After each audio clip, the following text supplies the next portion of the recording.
Peace family, I'm so glad that you're here and that you're interested in choosing the best steamer for your locks. Just the fact that you clicked on this video is showing me that you care and that you're invested in having the healthiest set of locks possible. So as your digital loctician, I'm going to help you do that.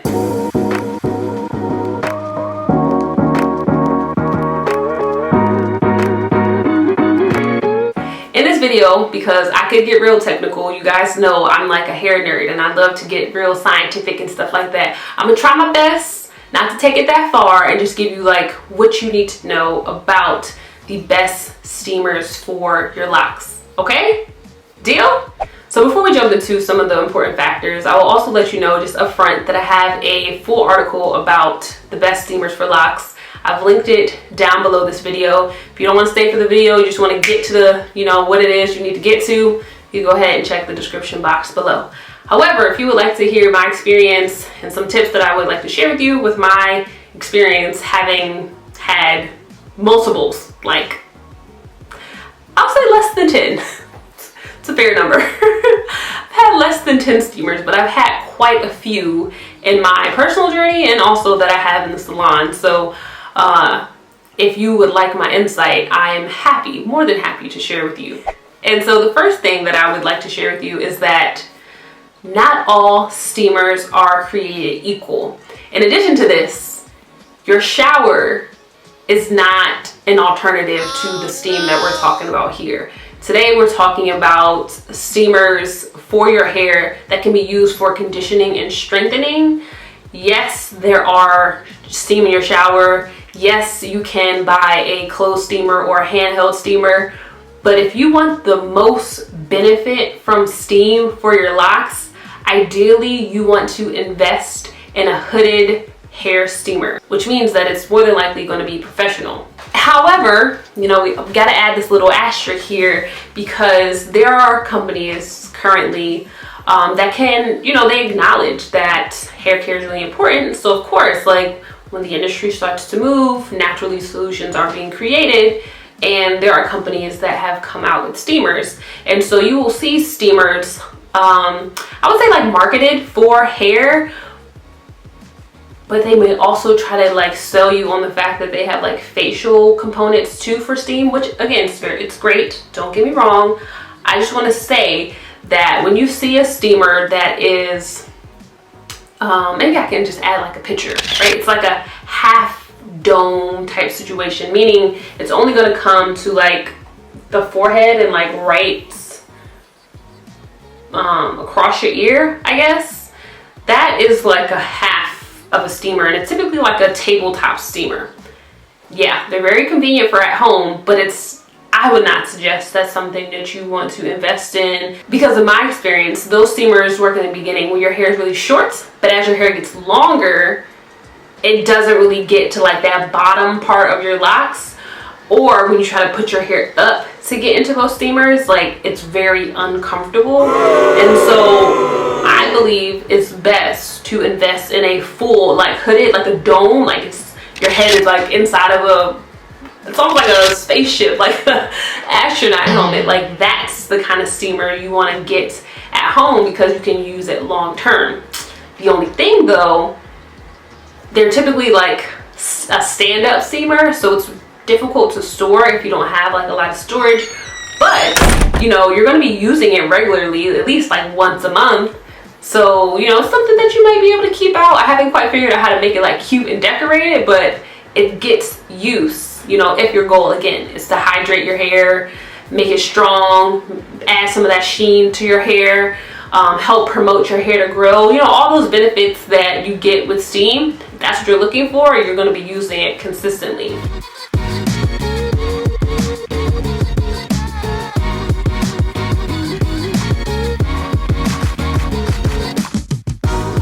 The other thing is like the cost of it. Again, it's going to be an investment. You going to the salon, you're paying $20 to maybe $50, maybe $100 for hydration treatments versus you make that investment up front and it's like a one-time upfront cost and then you just take it from there, right? So invest in yourself is like the point of a steamer like purchase at home. And then on top of that, Something that I would make a note of as a important factor to have with your steamer is making sure that it has an auto shut off feature. What that means is that once the reservoir where the water is stored runs out, the machine shuts off. If you don't have a steamer with that auto off feature, it like singes and burns and makes the whole space just, it's horrible. Get the auto on off function, okay? It's super important. Also, you'll see some of the steamers speak about being, they have like an ion function to them. That is important. If the steamer does not have the ion function, I mean, you could get away with it, but you get more benefits when you do have that function to the steamer. So again, make sure you have that as well. And the other thing that I would encourage you to look at is the size of the reservoir. You want to be able to get a good like 30 minutes for your steam treatment, but whatever you do, do not put anything into the reservoir. I know we're all into essential oils right now. You want that aromatherapy situation going on there. Don't put it in the reservoir. I have broken, I'm not going to tell you how many, but I've broken steamers doing that. It tells you don't do it. Please do not do it, okay? If you want the aromatherapy with your steamer, you put the essential oils inside of the dome, inside of the hood, okay? Because the steam will activate the essential oils, and while your head is inside the dome, again, that's why we got the big one, you'll get that aromatherapy treatment, okay? I've also heard that some people didn't want to get steamers because they read comments about how much it drips. It's going to drip.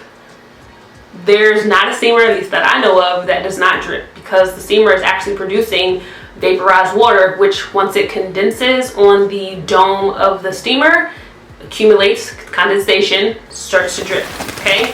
So that is a thing. It is really, it's like scalding hot water, so it's not comfortable. Make sure you keep a towel. Don't steam while you're naked.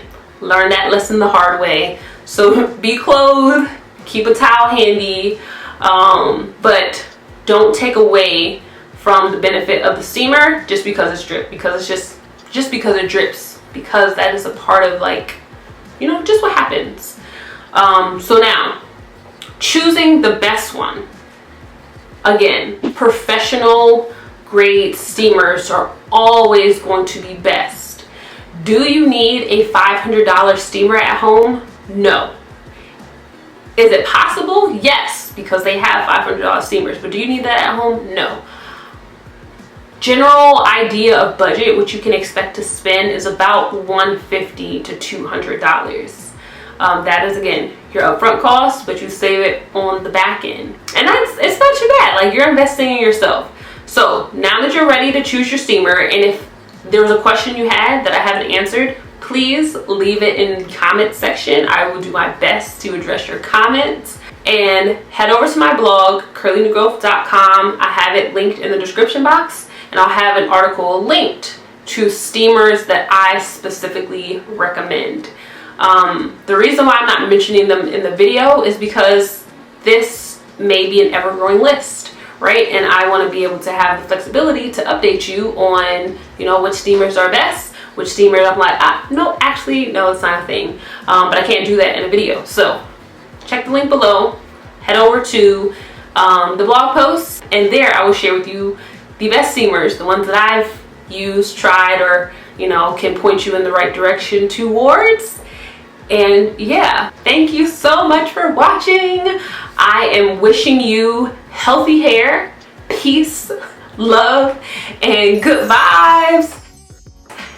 And don't forget to hit that subscribe button, hit the notification bell, and come on back. Peace.